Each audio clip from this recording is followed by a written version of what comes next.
You are listening to the Horse Radio Network, part of the Equine Network family. Does your vet want your manure sample room temp or chilled? You'll have to listen in to find out. This week, we're talking to the 2024 winner of the Road to the Horse, and it's time for Buy a Horse Book Day. Thanks for tuning in. From Heels Down Mag, a podcast where horse pros chat about what's happening in the horse world over drinks. Welcome to Happy Hour. I'm Justine Griffin. I'm Jessica Payne. And I'm Ellie Woznicka. Welcome to episode 124 of Heels Down Happy Hour.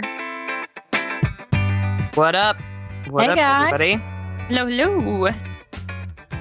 Another day talking with y'all. How's it going? Not bad. Ellie, are you surviving? I've got a good Rosenthorn. Well, not a good Rosenthorn, an eventful Rosenthorn for y'all at the end of this No. tier. So did Yeah. Ellie, you start this week with your drink of choice? Because this one sounds right up your alley. So yeah, this one's actually pretty tasty.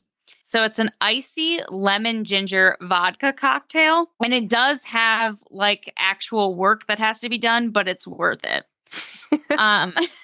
So you'll need like a 3-inch piece of ginger. I peeled it and you like really sliced it thin.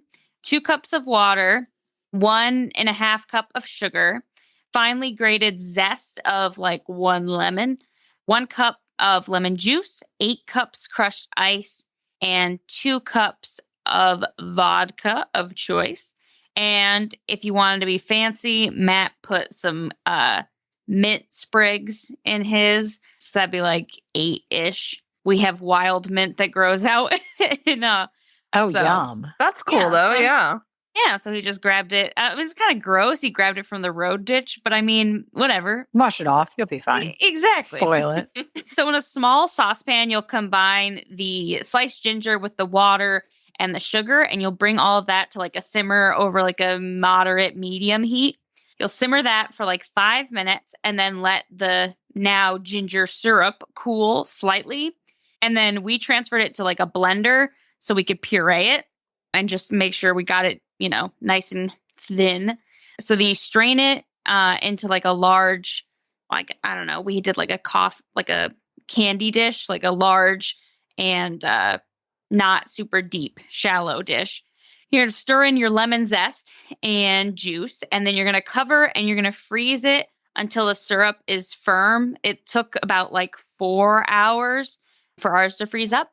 And then you're going to take your frozen lemon ginger mixture and let it stand like, room temperature for like 5 minutes. Chop the mixture into like large pieces. And that's when we put half of it into the blender again, added the 4 cups of crushed ice and like 1 cup of vodka. And you blend it because then it makes a slushy. Yeah. Ooh. Yes. Okay. So then you pour the vodka cocktail like into your glasses. It makes it like about 4 glasses. And then that, put the mint on top. And then you just keep repeating the same thing with the remaining frozen mixture. And obviously you want to serve it quick because then it's slushy. But wine slushies are a newer thing to me, people. And so I was like, oh my gosh, why shouldn't we do this with vodka? So when I found this recipe, I was like, we have to try this. So we'll definitely link it in the show notes for you guys. Awesome. I'm excited. This is a good one. Well, this episode is brought to you by Kinetic Vet. But let's start with our news. Jess, do you want to go first?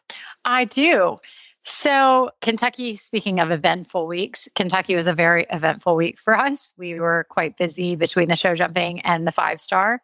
And not every time it goes, your decision is not always, or your outcome is not always what you want, but the decision is kind of the biggest thing. And I just wanted to talk to you guys. Did you see the article that Danny Warrington posted about good decision, bad decisions, and ones that didn't even make a decision kind of thing happen? He had it on the Chronicle of the Horse. I thought it was a very interesting piece talking Definitely. about rider responsibility and making it your responsibility that we as upper level riders show other people that it is okay to pull up. So our Kentucky outcome, our show jumpers were amazing. They jumped really, really good. It's great to have that quintessence horse back.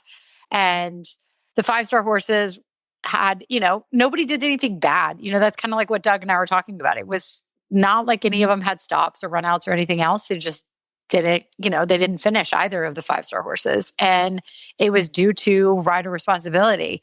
It was the Camarillo's first 5-star. He's done several, he's only 10, but he's done several 4-stars, 4-star longs included. And he got to that 9-minute marker, 8-minute marker, and he couldn't make it the 11 minutes. And Doug's like, that's the longest he's run is like 8 or 9 minutes in a long. And so he kind of thought he was done. And it's a good educational, like he jumped all the hard jumps. Doug's like, at the end of the day, it's kind of annoying. He's like, I had the coffin left. And he goes, and I was going long there anyways, because he's green. And he goes, so at the end of the day, I had nothing left hard. He said, but you know what I didn't have? A horse. He said, my horse was tired. And so I want this horse for the future. I want it for, more horse shows and not just this one. So he said, I just pulled up and walked home. And so, he got up, at Kentucky as a rider. We know that they get tired on the long pull towards the hollow. And so that is where he went up and he got tired. But a lot of them, they'll get a second wind when they come down. And he thought, okay, I'll just give him a chance, get him a second wind. And he went to do pull up the next hill, and he didn't have the horse. And that's when Doug said, you know what, I've got to have the rider responsibility to take my horse. And it's telling me it's tired. And there were some riders that in particular did not do that. And I know it's a very hard thing. And I think Danny had a very good point. We need to have people step up. And in particular, Philip said he was on an exhausted horse. Yeah. And maybe we need to show people it's okay to pull up and it's okay to not finish. And it's okay that if your horse isn't feeling 100% the next day, and, Quantum was kind of the same. Quantum went into the jog and he presented and he's, goes in, he looked the same as Wednesday, got in the holds, kind of looked a little bit different on the left hind, and he has a fusing hock. And so we know it's that, but, it looked a little worse to the ground jury. And so when we went, we made the decision, it's not worth it. It's not worth to jump him, and we're just going to withdraw. And so it's a very hard decision. You've already done cross country. The horse can show jump and be fine, but they didn't feel he looked the same, so we made the decision to just say, okay, if you don't think that, then we're going to withdraw and not represent again. So it's very hard. Yeah. It takes a big person to be able to walk away from a premier event like that. Absolutely. In this article, Danny does a really tactful job of handling some really tough conversations here. Obviously, Philip is a professional, he's a professional. He's amazing. He had one of the best saves on the 4 short on the gray horse's new. Yeah, seriously. He got jumped on the tack. The horse was very, very good to stand still. But at the end of the day, I know for a fact I would not have saved that. I would have probably just been flopped on the ground.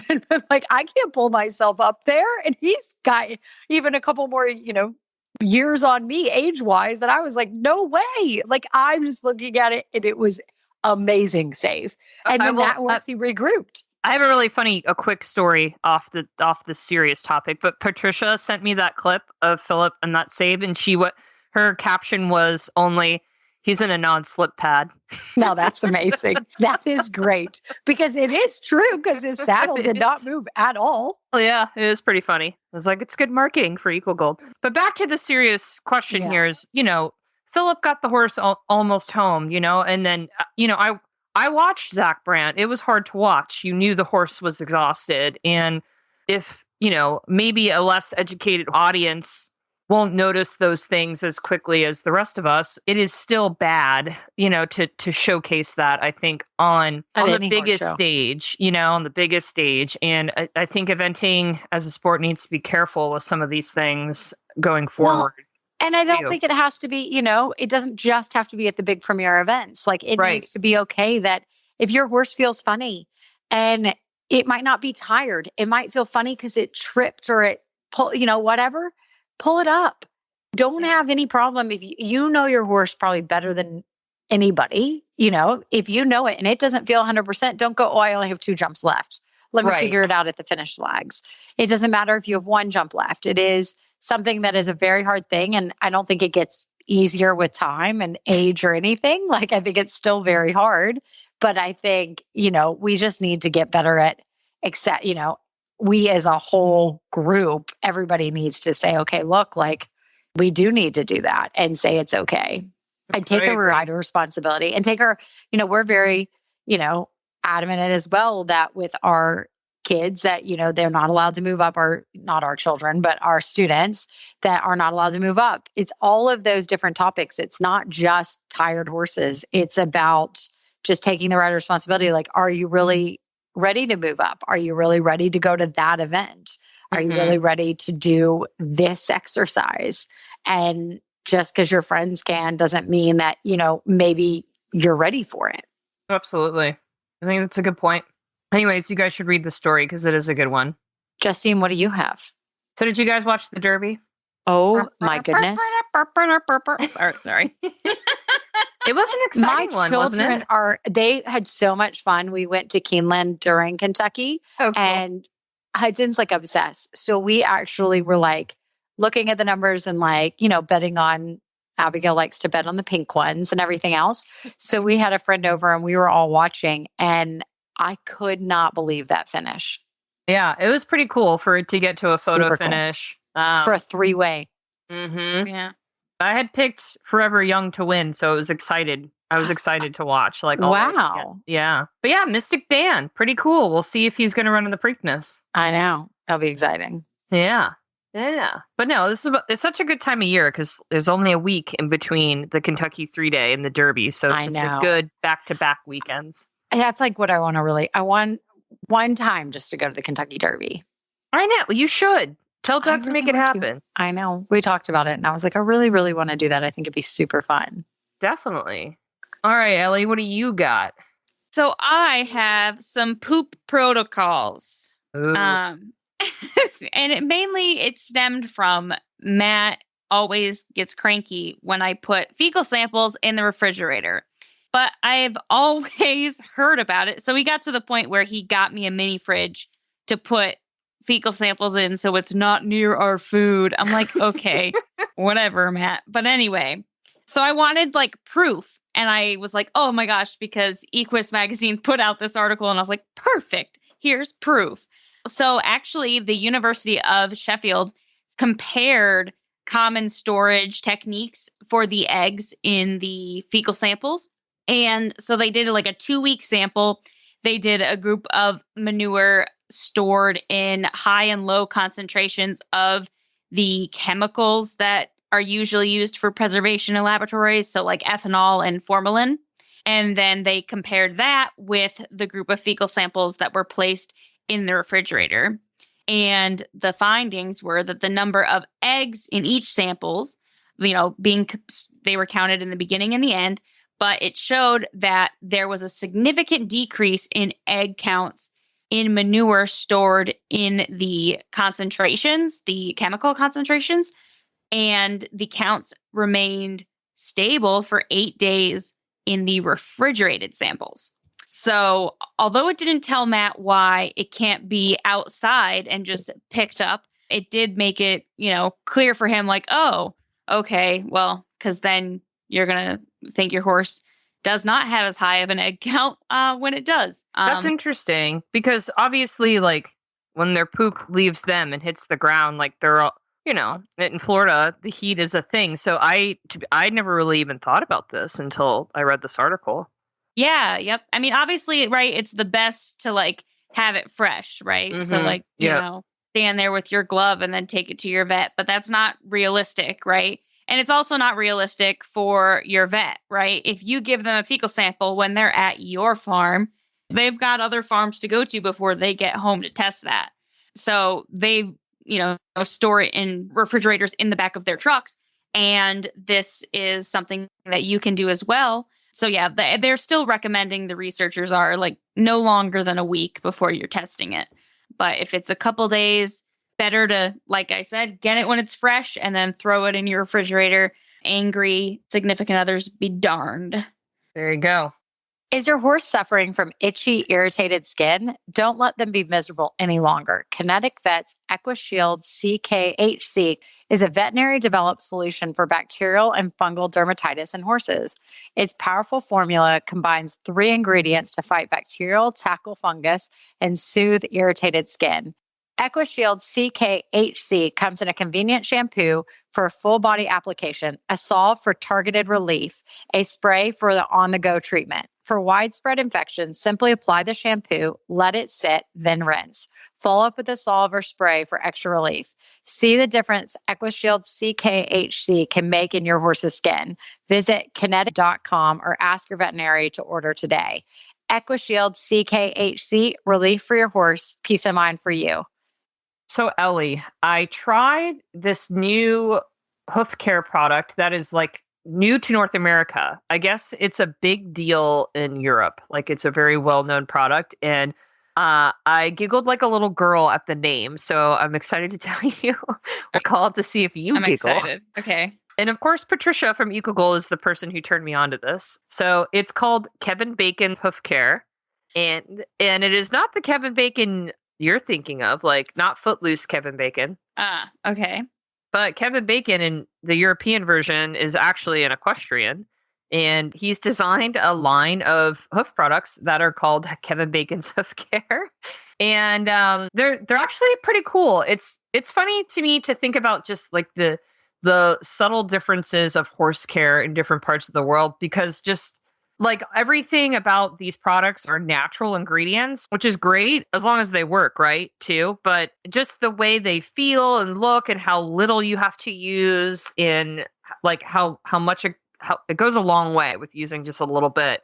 But so I bought 3 different products. Okay. And 2 are like a hoof dressing, but they look very creamy. The first one is the green hoof dressing, and it has an avocado on the label.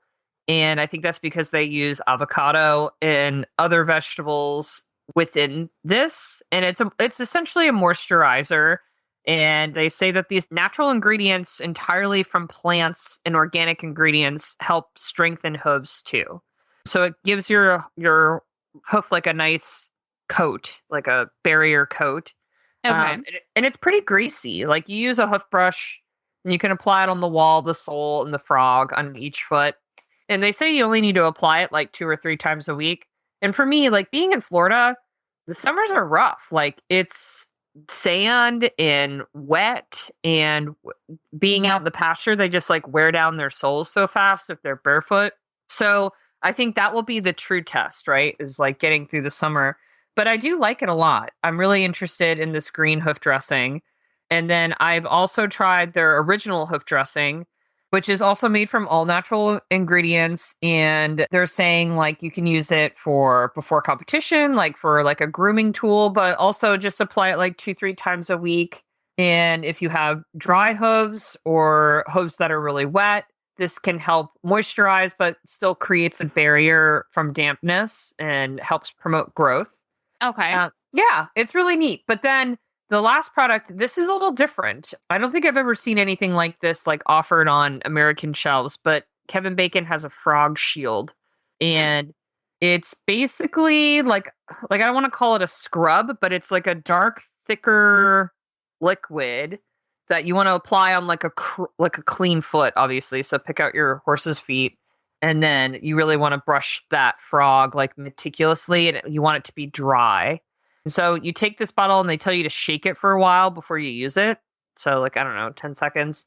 And then if you're just, essentially like if you have a damaged frog, like it's all torn up from thrush or something, you want to apply it like every couple days, but otherwise just like once a week will help keep your frog healthy. But it eats away at that bacteria that wants to eat away at your frog or white line. And it is serious. Like this, I saw how quickly it works. Like I was impressed. This is the one I will keep in my routine for sure. Is this the one that has like the silver particles? Yes. Yeah. Yep. Okay. I think I heard about this. So again, a little goes a long way, but it's pretty cool. I'm very into it. It's probably a product I'll always buy now. Patricia had some of their products available at Kentucky if you stopped by the EcoGold booth while you were at the Kentucky 3-day event. So maybe you saw some of these. But it's funny. So since she's been promoting this brand, There are some pretty serious riders who are like diehard users of this stuff. Caroline Martin, or I'm Okay. going to mispronounce her new last name since she got married. Pikachu. I don't know. Sorry, Caroline. But it really likes it. It's an interesting new product. And for hoof stuff, like I use it so much, especially in the warmer months in Florida, that I think it's pretty cool. Like it might be something for you too, like in your wet mud season, you know? Yeah, no, it definitely sounds like a good option. My farrier and I were just talking about this yesterday because he's trying like some new copper sulfate spray instead of Thrush Buster to like test it out and see how it goes. Yeah. So it's definitely something I will keep in mind. But Patricia really should send some to Footloose, Kevin Bacon. I know, Because- right? Well, because he also has horses, you know. Oh, he does. I know. He's got his own little farm. Yes, he has mini horses. He does.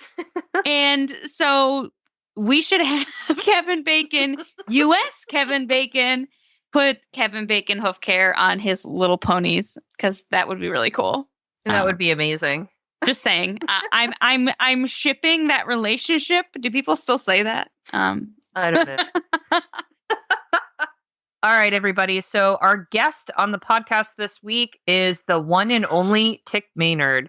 If you don't know him, you should really look him up because he's just an all-around horseman. You might have seen him cruising around cross country because he's a 3-day eventer. He and his wife, Sinead, have their own beautiful farm in Ocala here in Florida. Tik has a series of master classes through Noel Floyd on groundwork and horsemanship. And most recently, he just won the 2024 Road to the Horse Championship, where he started an unbroke colt in front of a live audience over the course of just a handful of days. It was really amazing to watch, and it's always great to talk to Tik. I got to catch up with him while he was driving to Kentucky because he also competed in the 4-star. So we'll learn a little bit more about his horse too. And I hope you enjoy our conversation. Okay. So Tik, it has been a while. You've been very busy, but most recently, congratulations on an amazing finish at the Road to the Horse. It was incredibly exciting to watch. And I was wondering if we could start there on what made you want to do it and what was the experience like for you? Well, I've been interested in Road to the Horse since 2012. The first year I saw it, I was living in New Jersey, and some friends of mine, some horse people that I knew were kind of having a get together to watch it one evening. And I went over there. But I learned so much from watching it over the years. Since 2012, I've tried to watch it every year, always on DVD or live streaming. And learning is one of the ways that I learn best is by watching. Even in a lesson, I'd often prefer an instructor ride my horse than kind of give me a lesson. I feel like that's one of my best learning styles. And so I've learned a lot from watching Road to the Horse, both when people have done things well, but almost more so when things haven't gone according to plan for people. And I watch where they make the mistakes, or they go too slow, or they go too fast. And I really feel like every time I watch somebody make a mistake in a situation like that, that's one less mistake I have to make. And so it's been really fun to watch. It's been really educational to watch.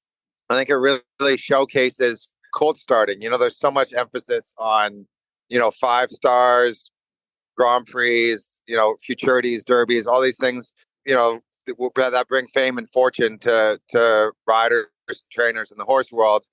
But one of the most important aspects of having a horse that's ridden or a horse that is trained is his first few experiences with people on the ground and his first few experiences with people under saddle.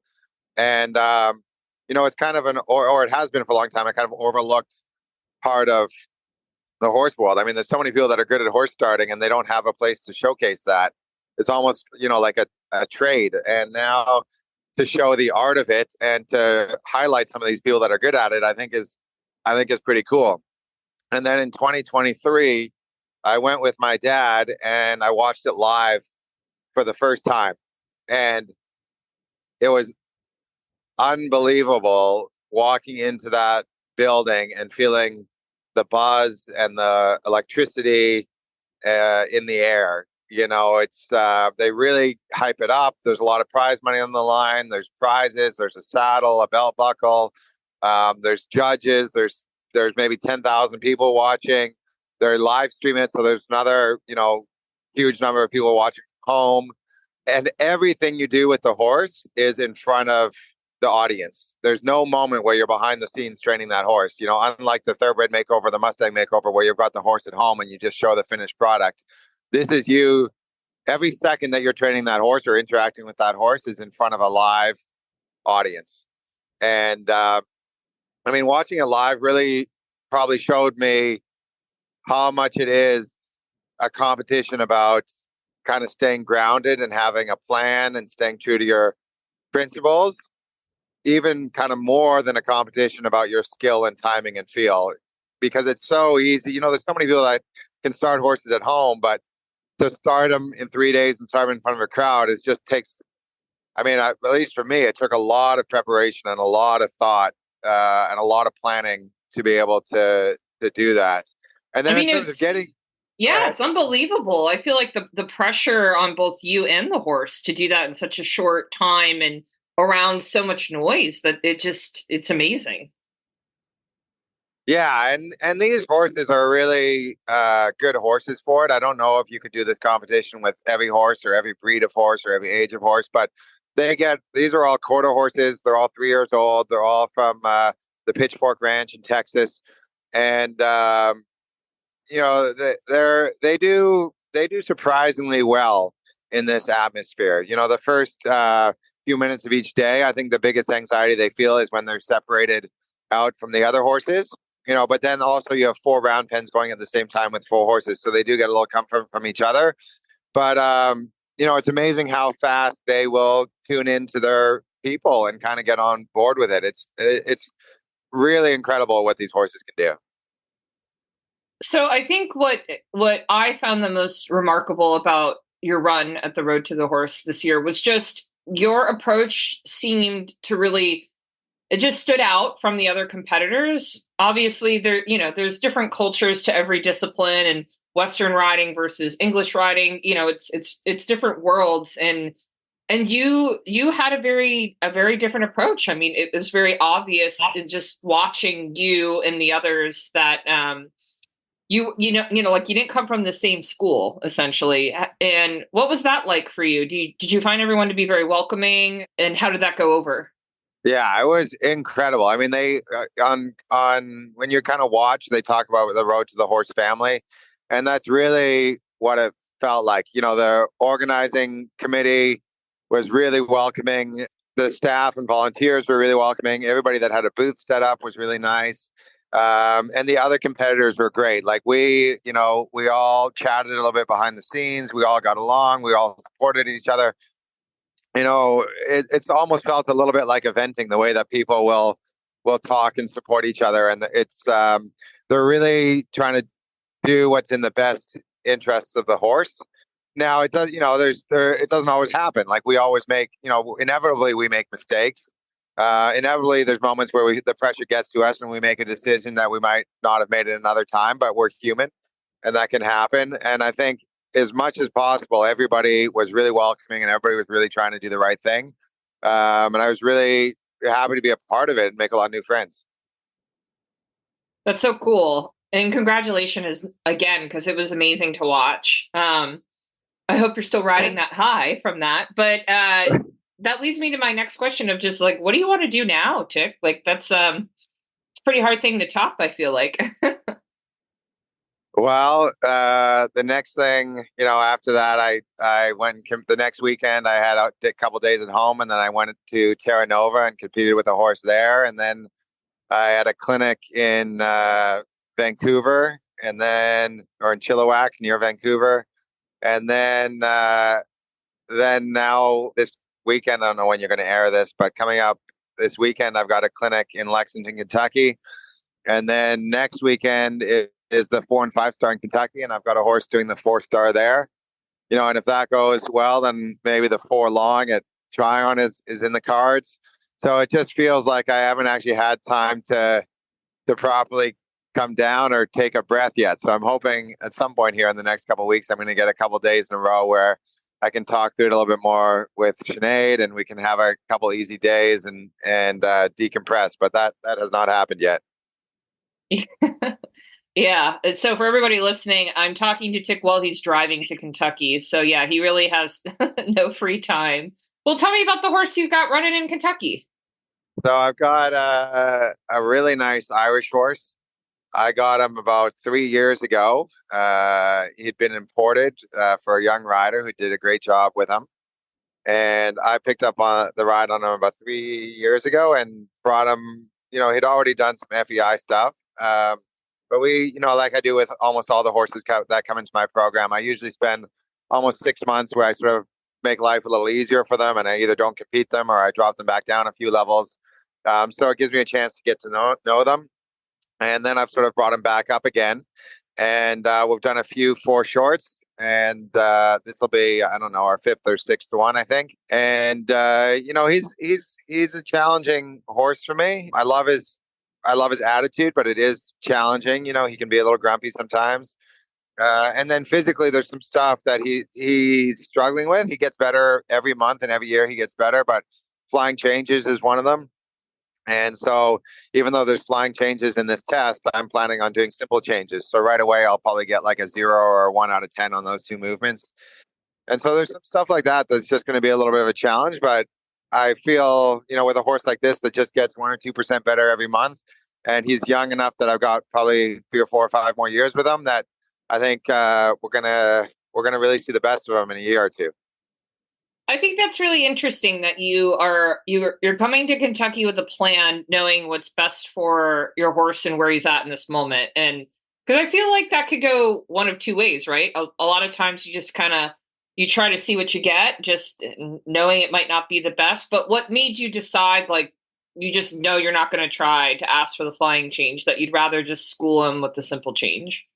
Yeah, I mean, I just not getting them consistently enough in training. And I think if, there's a small chance that I'll ask for them, but it's less than 10%. I think the risk that I have is that if I ask for them, I upset him and it affects the next few movements. I still am at a point with him, as I am with most horses most of the time, where I want them to really feel like their experience in the dressage arena leaves them with a good feeling, and that there's never a moment where they start to dread or get antsy or anxious as they go into the dressage arena. I'd almost rather in some ways, that they have a harder warm up or other stuff is harder and they go into that dressage arena and they feel like they can take a deep breath and they feel like, oh, life's great in here. Yeah, I love that approach. I think that's great advice. So let's see. I mean, besides the horses, I mean, you've got a pretty full family these days. You've got a lot on your plate. You guys are super busy. So tell me more about I feel I've watched your Noelle Floyd masterclass series, Tik, and it's amazing. It's really changed the way I interact with my horses on the ground and just try to build a relationship with them outside of my riding goals. Do you plan to expand on that in any way beyond the master classes, or I don't know, maybe there's another book down the road for you? I would love to do some more sort of educational content or online content with Noelle Floyd herself and her team. Mm-hmm. She has amazing ideas, and her team is every single experience I've had with her team has been one of like professionalism and interest and joy in their work. She's really good at surrounding herself by smart, talented people. And so it's been really fun to do those master classes. I went out, there were a couple that we filmed out in Oregon, and they had a producer and 2 videographers. And I spent out there and spent 4 days with them. And, it almost felt like a vacation. They rented like a place for me to stay and they flew me out there, and the videoing was maybe like 6 or 7 hours a day. And the rest of the time I, went to the park and went swimming or went running. And I was just like, it was just such a cool, like fun experience. That's something that I would never normally get to do, to go out and be part of like a filming and explore Oregon. And I would love to do more stuff like that. So it just kind of depends on how things pan out with Noelle Floyd and what she personally and what her business is, what direction they're taking. I wouldn't be surprised if something happens in the next little bit, and we'll try to keep you updated about that. And as far as the book goes, I do have a really exciting plan for something that I've started working on already, but I don't think I can share what that is yet. I think it's a little too early, but I definitely think towards the end of the year or in early 2025, I'll be able to share some more news about that. All right. So that just means we have to stay tuned. That's right. In the meantime, where can our listeners find your book, In the Middle Are the Horsemen, which is available by Trafalgar Square Books, right? Where can we find your book? Yeah, so the best place to buy it is either directly from the Trafalgar Square Books website, which I think is horseandriderbooks.com, but you might know more about that than me. Mm-hmm. And then the second best place to buy it, if they carry it, is at your local tack shop or bookstore. And if they don't carry it, maybe ask them to. And then other than that, it's just probably going on Amazon, which is the easiest thing. But if you can support the small businesses directly, that's even better. But, Amazon's pretty easy.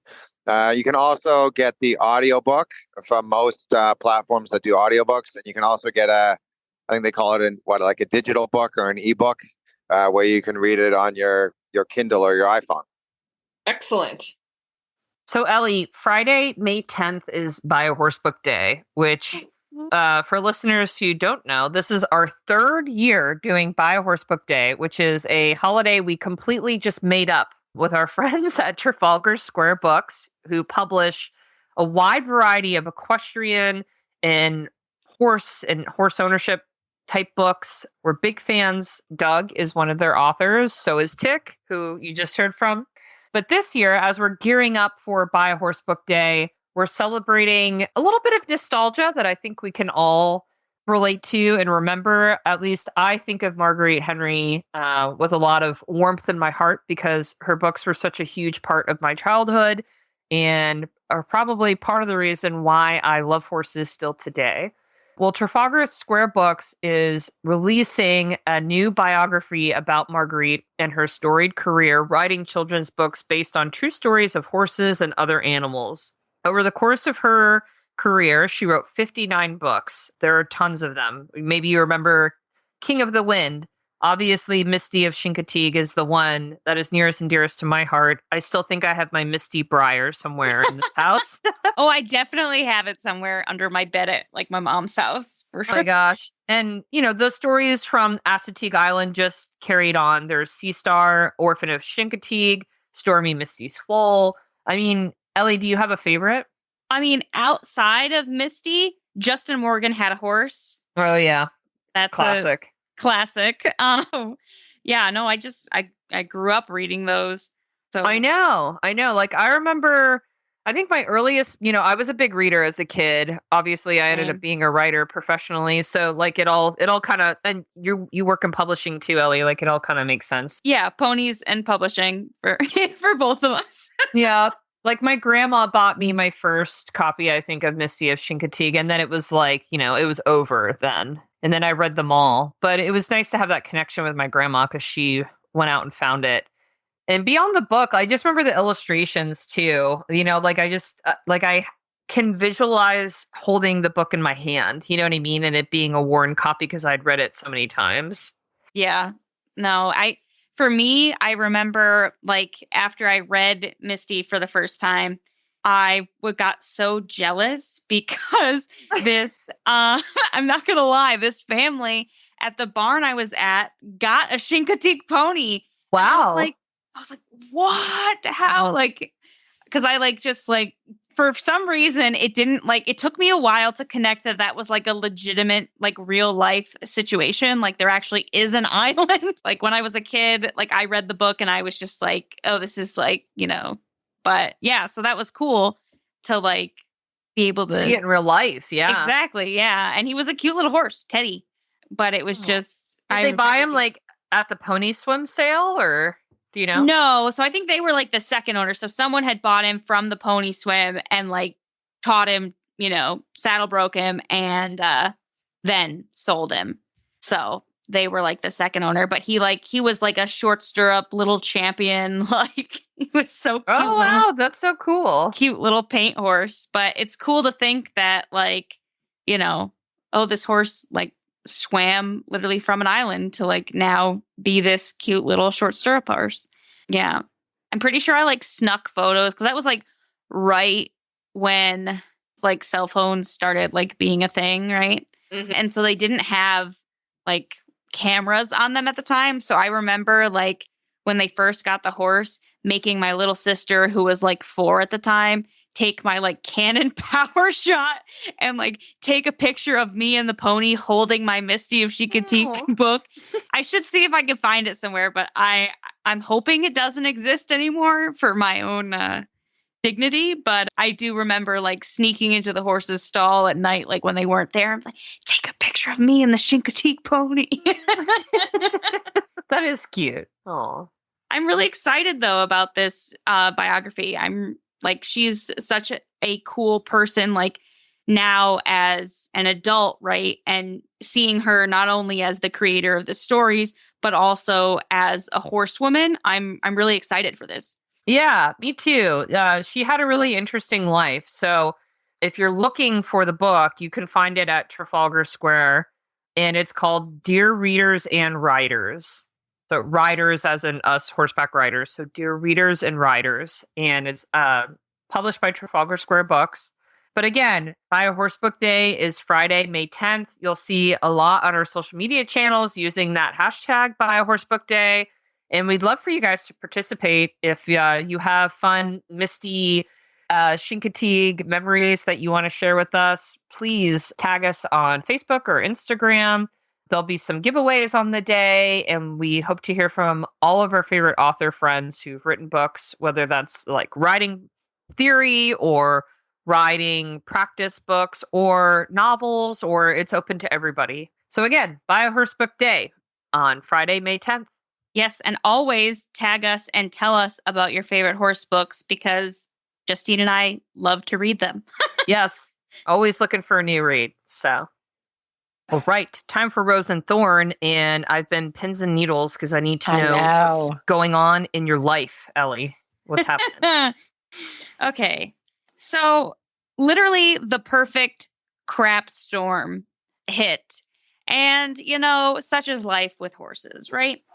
Well, so I was dog sitting this weekend, and Matt was like, oh, I'm just going to put the horses out. We were at a fundraiser, so he didn't get home till like 10 o'clock at night. So I put the horses out, and then he was doing stalls in the morning, because he went to bed. And the horses are running around having a good time in the morning because it wasn't super buggy.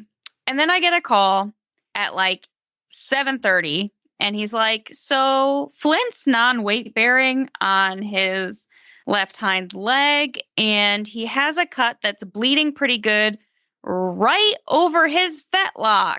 No. Yeah. No. And he sent me a picture, which was deceiving because this cut, I kid you not, was like maybe 1.5 centimeters wide. Not a big cut. So he sent me this picture, and I was like, okay. Like, I was like, did you palpate it? Because that cut wouldn't cause that much lameness. So I drive home for my poor little pasture pet because he's the one, that was left on my farm when we bought it. And he's like really struggling. Like he's panting, he's shaking. I've already got 2 grams of bute in him, and he's just like really in distress, non-weight bearing. So I wrapped it up and I called the vet. And as soon as he got there, we pulled the wrap, and the vet's just palpating his leg to see if anything is broken. And he squeezes the back of his fetlock, literally like where you would ask him to pick up his foot. Joint fluid starts fountaining out of this little hole. Gosh. Oh, yes. Like, and not like a little bit, like fountain out. Oh. So my vet just looks at me, and I'm like, okay, I'll go hook up the trailer. So I went and hooked up the trailer because obviously he had to go to Cornell because this had gone into the joint. So I rushed him up to Cornell, and this is both my rose and my thorn. I promise there is a light at the end of this tunnel. So then I take him up to Cornell, and he's being a saintly little boy and doing a lot better. They x-ray and they ultrasound, and they find a bone fragment. And when they tested his joint fluid, right? So one of the things they use for whether a joint is infected or not is the white blood cell count and the protein levels. His protein levels weren't terrible, but the white blood cell count, when it's over 20,000, that's when they're like, yeah, it's infected. His white blood cell count was 165,000. Oh gosh, he really did a number to himself. Yes. But the lucky thing was we were still in that 24-hour period where that's like the golden time to anesthetize the horse and get them flushed to get that infection out. So obviously, with being unemployed at the moment and this horse being my pasture pet who is not insured in any way, shape, or form, I was figuring out how to split this on multiple credit cards to get this to work. But he was able to go through surgery. He made it through surgery, and he's been up at Cornell. And I actually just got a call today that after they did his regional limb perfusion today, they tapped the joint again, and they are kind of stunned because his white blood cell count in that joint fluid is now only at 200. Oh my goodness. That's Which amazing. Which is astonishing for a 3-day period, not even full 3 days. So I'm super thankful that Matt found this as fast as he did, because obviously with joint infections, if this had gone later, then you risk it getting into the bone, which once it's there, it's euthanasia. There is no option to save the horse.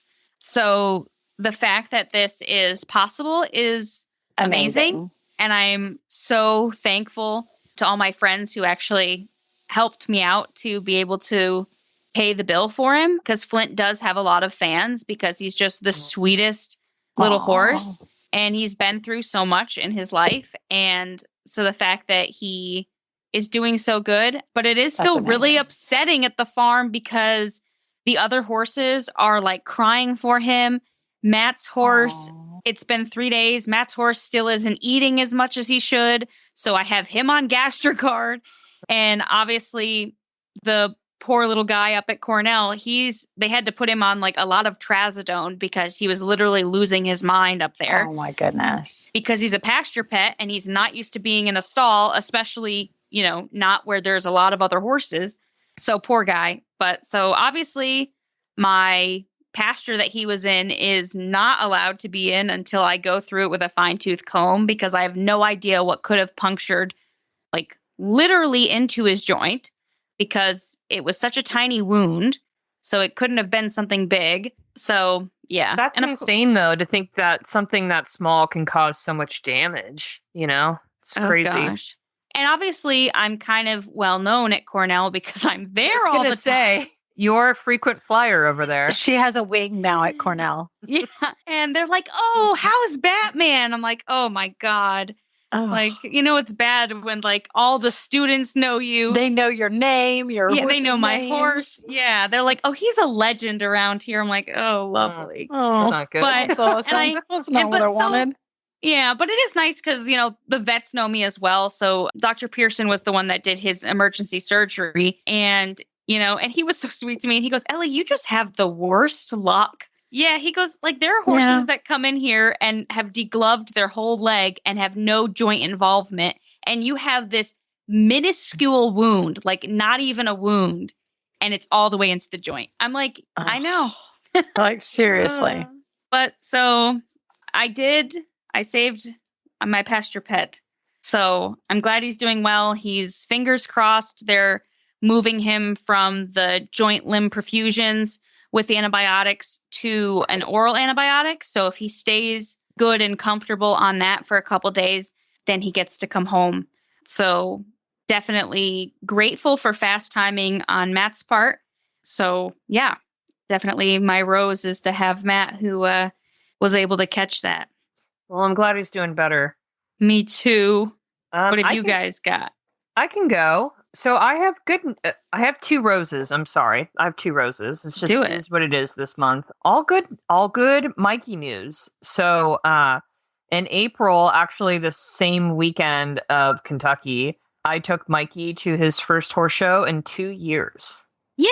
Yeah. Nice. So it felt kind of surreal. It was a very emotional weekend. Alex was obviously there and our dogs, and all my best horse girlfriends, and then my dressage trainer came too, which was really nice. So and Mikey was great. He felt like his old self. Like, he got off the trailer at a new venue or a venue he hasn't been to in a long time, and just seemed happy to be there. And, we're still like finding our balance, and he's got some fitness to bring back. So it wasn't like I was, riding for the ribbons this weekend. So we put in some conservative tests, but he feels very happy to go back to work, which is really all I could ask for at this point. Yeah. So, and we had decent scores. So everything, all in all, was just a really nice weekend.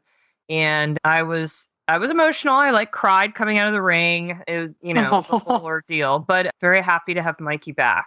And so speaking of Mikey, my second rose, because I've got two, is my friend Katie, who I event with and has been a good friend for a long time. We were leasing a barn together across from the dressage trainer's farm for a while now, but we just found the deal of a century at a new lovely farm 7 minutes down the road that is just it's real small. It's like a private home with a farm in the backyard. It's just lovely. It's immaculate in terms of amenities. The stalls are 12 by 24 with every bell and whistle you can think of. And it has a covered arena. So with a fan that is with huge fans. Mikey's got 3 fans in his huge stall. Oh, that's amazing. Yeah. I mean, we haven't had a bathroom. We've been peeing in horse stalls for 2 years, and we have an air conditioned bathroom and tack room. I don't know what to do with myself. It's crazy. This is amazing. Yeah. And to be honest, it's the same price of what we're paying. Oh. It was nuts. Oh my goodness. So it just it was like a no-brainer to go to this farm. For sure. And it's nice because it's just the two of us and we have the property, and my trainer can come and teach there. So it's all good. The caveat is that the woman who owns the property has it listed for sale. She we all went into this in an agreement of just being transparent when the property sells, but there's a bunch of legal mumbo jumbo that they're working through because it's a big property and they're trying to decide if they're going to sell it in parcels or just sell it as the farm, So she's there's no way we're selling this before the end of the year. I was well, if I just get through the dang summer with a covered arena with fans. Well, exactly. You're I think it's worth it. We'll figure it out. What comes next later. So yeah. What about you, Jess? So mine's kind of a two. I mean, it's the same sort of thing basically, but so my rose and thorn is kind of all in one. So with summer coming up, the kids are out of school. Actually, next week is their last week of school. They get out early. So that's my rose or thorn because it's kind of between the both.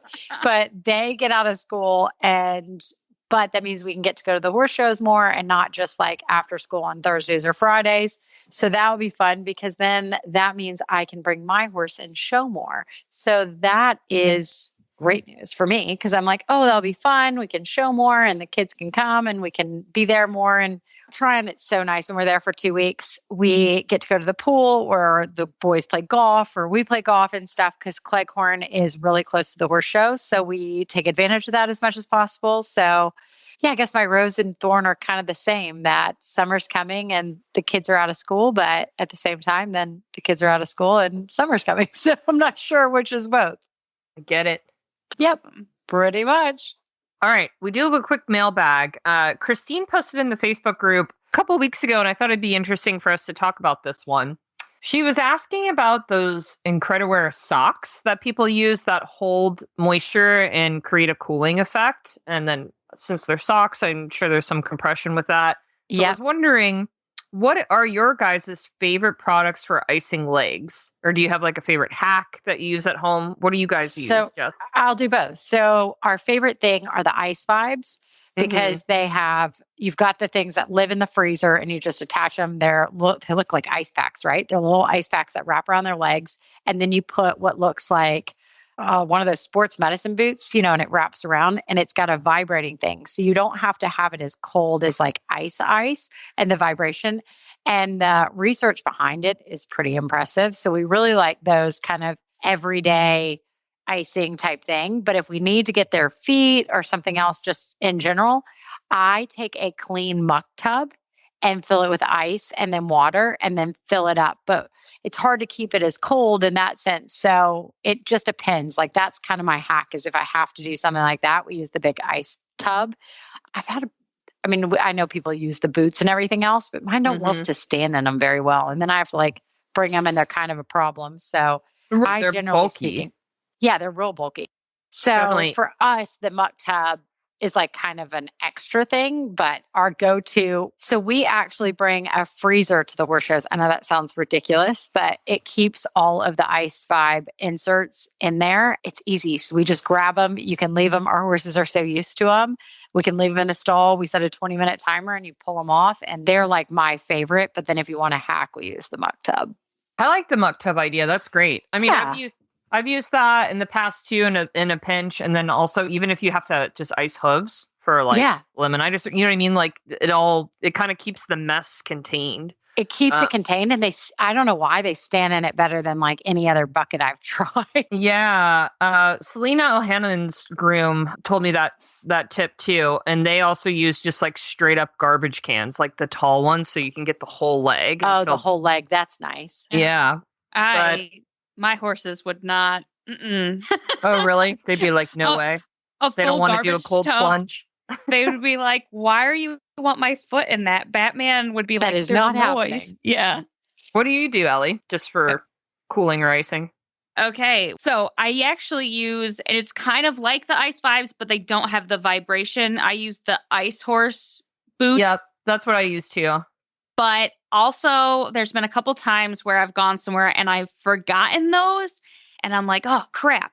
So I actually have a really cheap hack that's like a win-win. So you know those like frozen ice pops? I've heard of this. I've never seen anybody do it, but I have heard of this. Okay, it's a real thing. So what I do is I was actually at a horse show and I was like, oh shoot, I forgot those. Like it's not like convenient for me to drive all the way home. So I went to Walmart and I bought like a big pack of like, the fruity ice sticks. And they come already in a sheet. They do. And they're so cheap. Exactly. So I took 2 of those and I put that on my horse's leg. And then I used an ace bandage to kind of create an outside. And yeah, that's what I did. And it was great because then after that, I could throw those back in the freezer and I had snacks the rest of the horse show. So that's a cheap, inexpensive way. You could probably wrap it with a polo wrap too. But I definitely find the Ice Horse boots way more convenient. But in a pinch, that is my go-to. No, that's a great idea. I mean, I like the Ice Horse boots. I like the quality of the actual boot part is like very hardy. I've had mine. I have the tendon ones, which are like the shorter ones, and then the suspensory ones that are quite long. They've held up, I just went through 2 years of rehab and an injury. They've held up very well. And you can get the ice pack replacements at Tractor Supply, or order them online. And they're easy. Like for me, where I was at a barn with less amenities, I could put them in the Yeti and they would stay frozen all day at the horse show or, like on a day at the barn. My only thing is that there's only so much life to the ice packs before you have to replace them. So they're like amazing in the beginning because they're jelly and then they're like a gel form. And then how long do yours last? Like stay cold or like live? Well, you say like you have to replace them, like you have to buy new ones or? Yeah. So basically once you freeze them in the beginning, like when they're new, they're very moldable. Like they're nice and soft and they mold very easily around the leg. But then when you freeze them like 10 to 20 times, they just get hard like ice. You know what I mean? Yeah. And then they become harder to mold around the leg. So, actually will make it a lot of sense. Like Ellie's popsicles, the horse Ice Vibe ones, they look like icicles. So they're all individual like this. So they actually don't ever mold differently. There's seams. So the only time we have problems is the seams in between it is if you're not careful and you're in a hurry and you rip, because it's Velcro to get them to attach. But sometimes you don't rip the Velcro, you rip one of the seams or it pulls at it a little bit. That's the only time we've had to replace ours. Like they stay the same for it. Like it doesn't matter. And we abuse ours. I mean, we abuse most of our stuff, to be honest, which is kind of terrible, but they don't ever change cause they're all just those singular like ones with seams in between. So they don't ever, it's really easy. And so it looks like Ellie's icicle or popsicles. Yeah, with yeah. a Velcro. But you Nice. don't get to eat them. But you get to reuse I them. mean- So it's like a give and take. But it is because I've not seen the ones you're talking about. But yeah, these are all just individuals. So they stay. Their life like is a long time. Interesting. That's good to know. Yeah. Do you so- have you ever tried the socks? Like Christine asked. I haven't tried the socks. I haven't tried the Incrediwear ones. I have No. the Equisleeve socks, which are just compression. Like I don't Yeah. think they would hold any cold. Yeah, they wouldn't hold, but I haven't tried the ones. I'll have to look into those. I do like the socks. Incrediwear. Like they're good for a number of things. Like if your horse is prone to getting scratches and like the mud. Oh, you mean they the can wear 'em. Equifit ones? I haven't. Yeah, I'm talking even my Equisleeves, but I use the Equisleeves, Equisleeves just to help with Oh, just the like Equisleeves, I own a roll of it. Have you gone into getting the roll? That's the best, that you can pre-cut different sleeves. Oh, I didn't. They told like when you buy the pair, they say you can cut them to fit, but that's interesting. I haven't bought a The roll. roll is the best because then you can go small, big, large, whatever, but the roll is 100% the best. And I do like them. They are pretty, like they get tattered as you pull them on and off the feet because that is a pain in the butt. I'm not going to lie, but they make a huge difference. Like if my horse is stalled overnight at a horse show, he's a big dude. He's a type who's going to stock up. Those things really help. I like the Equisleeves, but it's not an icing product. But just But are throwing those it hard out to there. put on? Yeah, Oh, you think yours are hard to put on? Oh my God. Yes. I use the plastic sleeve or like a plastic bag. You put that over the foot first, and then you slide the sock over the feet. Oh, those are hard. Yes, yes, yes. They're a pain in the butt. I hate Yes. it. And they get all like, they'll catch on, like the nail of the shoe and kind of like, Yes. fray the fabric. So they get I'll beat put up. my hand in between. Are you talking about the Equifit ones or the Equisocks, whatever you're talking about? Yeah, the yeah. Tubes. So put your hands in between around the nails because that's where they always grab, and then you Yeah. can stretch them and put it that way. That's how I put them, is like on my hands, and then like use it as like a funnel type thing. Okay. I see what you're saying. Yeah. Yeah. And then And the they more come you off a use little them, they better, but- come because you can reuse those and wash those too. Yeah. I've had mine for years. They're very easy. Yeah. When we had summer sores and everything, and when we were in Aiken, I probably bought rolls of that all the time because it was the only thing that like would keep the like gnats and everything from eating at the Exactly. horses. Mhm. Yeah, that's They're what I'm talking great. about. Like for scratches and stuff, because Yeah. you can leave them over the heel bulbs and they stay Yeah. in place very well. They're Yeah, nice. they stay great. No, they're awesome. So yeah, So another we tool. used all those. Another one. Yeah, it's not an icing product, but it is very It is good, too. useful. Yeah. Yeah. So if you have a question for us and you want us to answer it on the air, you can always send us an email at justine@heelsdownmedia.com. And if you want to hear more from us, you should check out heelsdownmag.com for all the latest news and follow us on our various social media accounts. We're Heels Down Happy Hour on Instagram and Facebook. And if you love our show, please give us a rate and review on Apple Podcasts, Spotify, Google Play, or wherever you listen to podcasts. We want to say thank you to our partners this week, Kinetic Vet and Kevin Bacon's Hoof Care. All right, guys, that's a wrap. Cheers. Cheers.